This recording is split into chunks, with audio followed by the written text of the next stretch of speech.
Hello guys, welcome back to another new video. So guys, today I'm explain how to log in your phone WhatsApp to PC account. So you can use dual mode, phone or PC or laptop.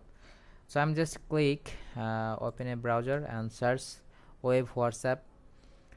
So click web WhatsApp and just your domain show web.whatsapp.com. so just your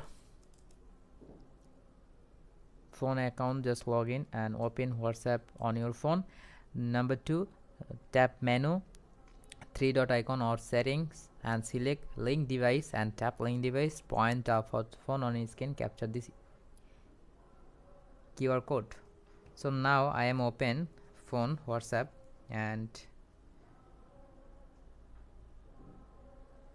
I'm select 3 dot layer and click settings and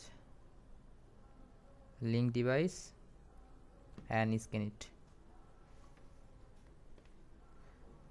So I'm just scan QR code with phone, then log in my account dual mode, phone or laptop web browser.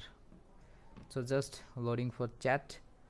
So this is the new account and just I'm create a WhatsApp account on this number, just Facebook SMS. So guys, I hope you can understand, so please subscribe our channel and like this video. Goodbye.